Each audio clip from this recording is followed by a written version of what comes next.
The Kia Sorento is a cozier take on the three-row SUV formula. Why would you buy this instead of a traditional midsize three-row SUV? We will explain. Here's how much the Sorento costs. There's a real upscale and distinct vibe in here. Statement vents, there's tons of metallic looking material. When I was in the back seat the other day just sort of checking out dimensions, I'm like, that might be the most stylish rear door that I've seen in a very long time. Detracting from the style is all this shiny black plastic. Now it's covered in fingerprints and dust. In the center console, I get some pretty strong reflections in the center, both from the shiny black plastic and the metallic trim adjacent to it. Pivoting back to praise, I like that when you start this thing up and turn it off, it sounds like a news update from a local news team.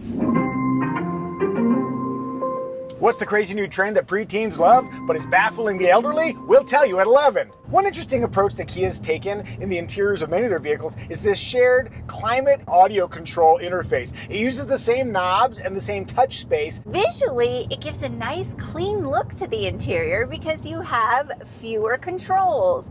But I hate it. I kept forgetting which one was active and instinctively going to adjust the volume and turning down the climate and vice versa. One thing that makes it a little bit easier is that you can control where it defaults to by holding down this switch that goes back and forth between the two different functions. If you know that it's going to land in the audio function space, then you can reliably just go twist a knob and knowing that it's going to change the volume. But yeah, this definitely takes some adaptation. Moving to small storage, this is a very large center console, two decent sized cup holders, bottle storage, and like a little nook here by the grab handle, and in the back there's more bottle storage. You got a dedicated phone zone right up front with included ports. I do appreciate the cover for security reasons because I can cover over my phone and leave it in the car. Moving to the seats up front here, I find pretty solid pressure points along the back. It might just be my body type, but I don't fit quite right in this thing. How about you? I actually really like the seats. They're a weird combination of holding me in place yet also being generously sized. Online tea quiz, are you an Evie or are you a Micah?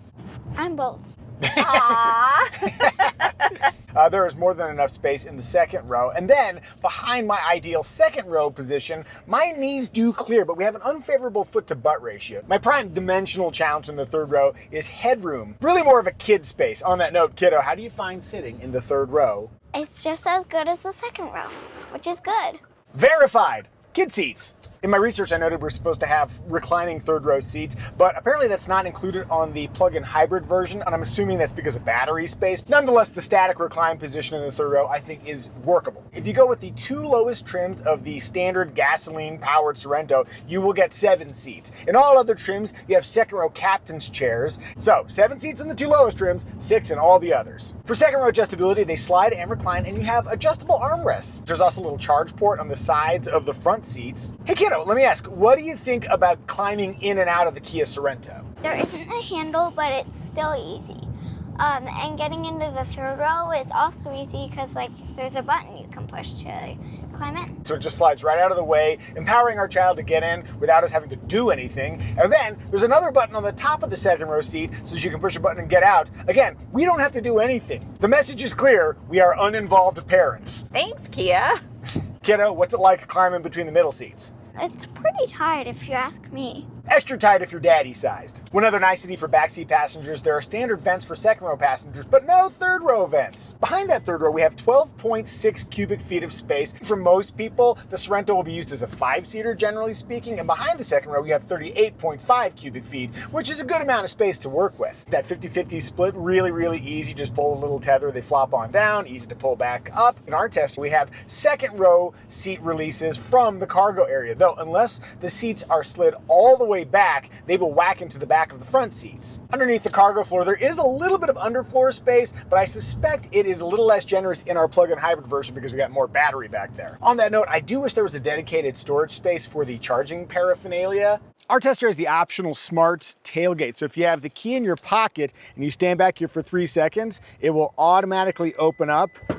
That's pretty convenient if you have your arms full of gear. Similarly smart, Flying Eyes Eyewear. It's made out of a patented material called Resilimide that makes it extremely bendable so you can have super thin temples that fit comfortably under a headset or a helmet, which make them light and durable. Great for pilots and motorcyclists, but also just normal commuters like you. Another smart detail, I'm wearing the ophthalmic line. They're glasses for people who have marginal vision. And look, these removable magnetic tinted lenses. If you'd like to learn more, click the link in the description below. You can save 10% if you use the promo code Micah. Now, sweetie, what is the car seat situation? There are easy to access top tethers and nestled in lower anchors on all 4 rear seats. I'm 5'2", behind a workable front seat position for myself. There is room for a rear facing car seat in the second row, and I think if you kind of compromised and your seat was small enough, you could also get one in the third row. As for safety, the NHTSA has rated the Sorento 5 stars overall. It is a top safety pick from the IIHS. It has 9 airbags standard plus a full suite of active driver assist technology and an ultrasonic sensing situation in here that will let you know if you've left something alive in your Sorento. Family, what do we think? Is the Kia Sorento family friendly? Family friendly. Family friendly. Indeed. Rear window test. Not all the way, all the way down. Wow. Boop. Armrest test. Driving in a comfortable 8 and 4, it's a bit of a reach to the armrest, and I find that where my elbows land, you've got stitching here, and especially on that outboard, it's a very hard landing zone. That's a looking zone, not a touching zone. I'm gonna let that sit and just say that I will go 70% inboard and 55% outboard. Moving onward to style.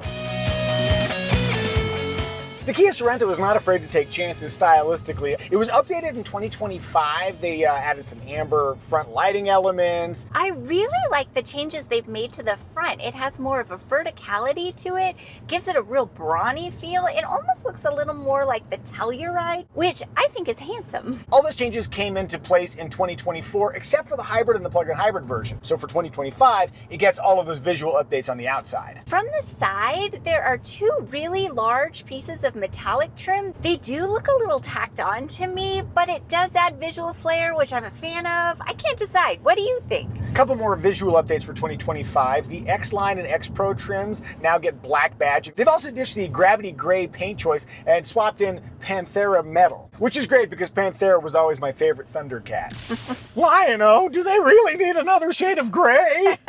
There is an X-Pro version which has all-terrain tires, so it's a little bit more robust, but I think generally speaking, the Sorento is more of a soft roader. To my eyes, the Sorento's design is a little busy, but I think it works. But what do you think? Do you like it? Do you dislike it? Tell us in the comments. Also, thank you for watching this video, for leaving kind comments, thoughtful comments, joining our channel. Whatever you do to support us, we thank you. Moving onward to In Motion.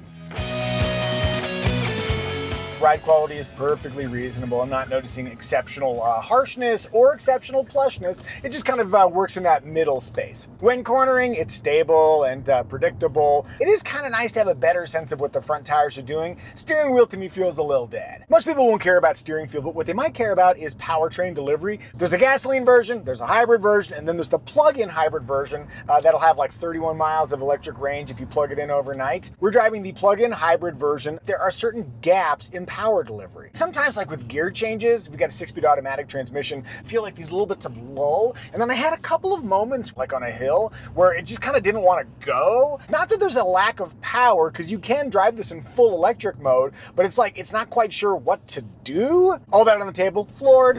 Whee!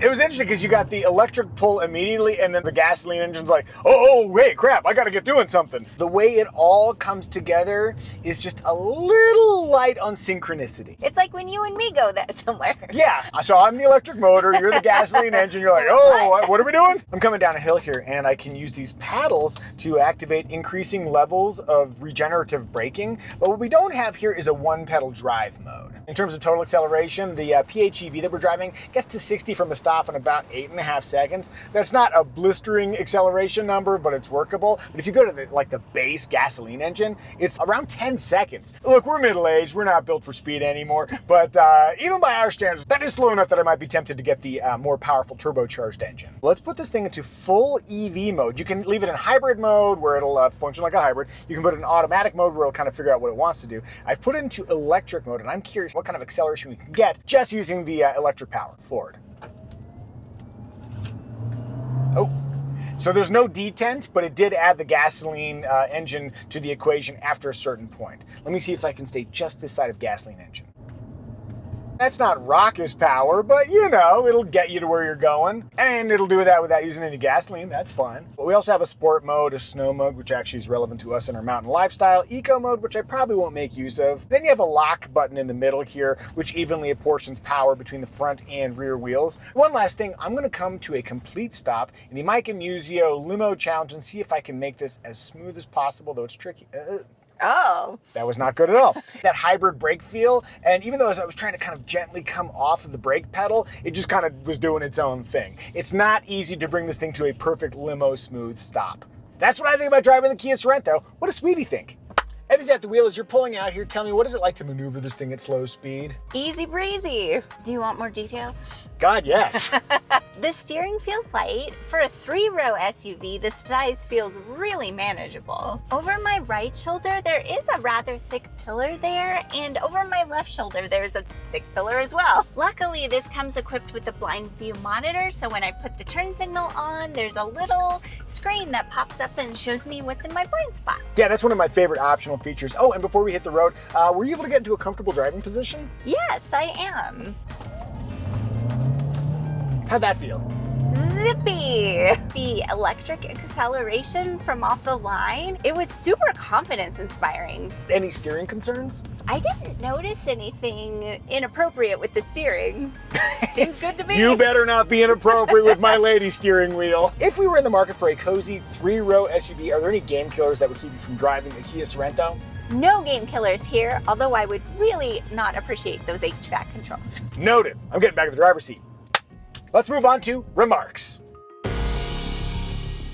Infotainment, we have a standard 12.3-inch screen. Apple CarPlay and Android Auto wireless smartphone connectivity also comes standard. Under this single pane of glass, I also have a 12.3-inch digital gauge cluster. On lower trims, there's like a 4.2-inch LCD screen in the middle, but it's flanked by a TFT screen, so it still looks roughly similar to this. I appreciate how large the icons are because it makes it very easy for me to see, and the menus are organized in a way that is easy for me to understand. We've got the optional 360-degree camera system, great visibility around the vehicle. Adding to that visibility, we have a digital rear view mirror here, so if you have this thing loaded up, you can still see the adorable child that's waving behind you. Now let's take a look under the hood in a test inspired by my buddy Brian. Here's how you open the hood on a Kia Sorento. It's got those cool struts so you don't have to load it up on a prop rod. Here's where you check the engine oil. It even says engine oil. You can add engine oil, but you have to remove this cover first. And over on the left side, that's where you can add the washer fluid. And if you're wondering what the Sorento's horn sounds like, all right, let's talk engine choices.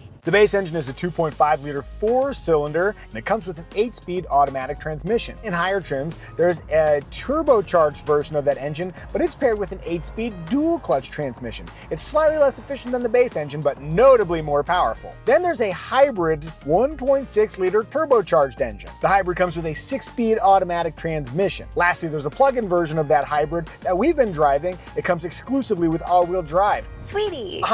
Please share our trim recommendation. I will. Our trim recommendation is which trim will give you the essential features you'd regret not getting, but at the lowest possible price. The base LX non-hybrid trims cover the essentials like a great infotainment system, comprehensive driver assist technology, and smart key access. That said, it only comes with front-wheel drive. If you need all-wheel drive, you'll have to spend an extra $2,900 for the fancier S trim, then add an additional $2,000 for all-wheel drive. That's the one we'd get. As for the competition, other cozy 3-row SUVs include the Mitsubishi Outlander and the Hyundai Santa Fe, with which the Sorento shares a platform. Then, of course, there are pricier but roomier true mid-sizers like the Toyota Highlander, Chevrolet Traverse, and Honda Pilot. Returning to this video's original premise, why would you get this instead of a proper mid-size 3-row SUV? The answer is simple. Money. If you compare our recommended Sorento trim to a similarly equipped Kia Telluride, the Kia Telluride costs $4,500. More, not just $4,500. Wow, let's get a Telluride. Yeah, get two at that price. That $4,500 gets you more power and more space. If you regularly plan to use that third row, then that might be worth it. But if you don't and you just need occasional use third row seats, you could save $4,500 and get the Sorento, and it'll be easier to park, and you can also choose the hybrid or plug-in hybrid powertrains that are not offered in the Telluride. If it matches your lifestyle needs, the Sorento makes good financial sense. Did we miss any remarks? If so, tell us in the comment section. And now it's our daughter's time to shine. Child, can you tell us quickly, because we all want to go home and watch TV and relax, what is your favorite feature in the Kia Sorento? One, don't tell anyone that we're lazy. And two, I like the little stout thing here that looks like a fish that wanted to become in real life, but he's lazy like us, so he just gave up. That's now my favorite feature. Yeah, I have nothing to add to that. That was perfect. Family, I think we've done a good job reviewing the Kia Sorento. May have a 5 and a 5, and you, come join us on the couch. Come get your high five. Blammo! And now please enjoy our AI-generated synopsis song about the Kia Sorento. Ride through the city in my Kia Sorento. Sleek and smart, it's a true crescendo.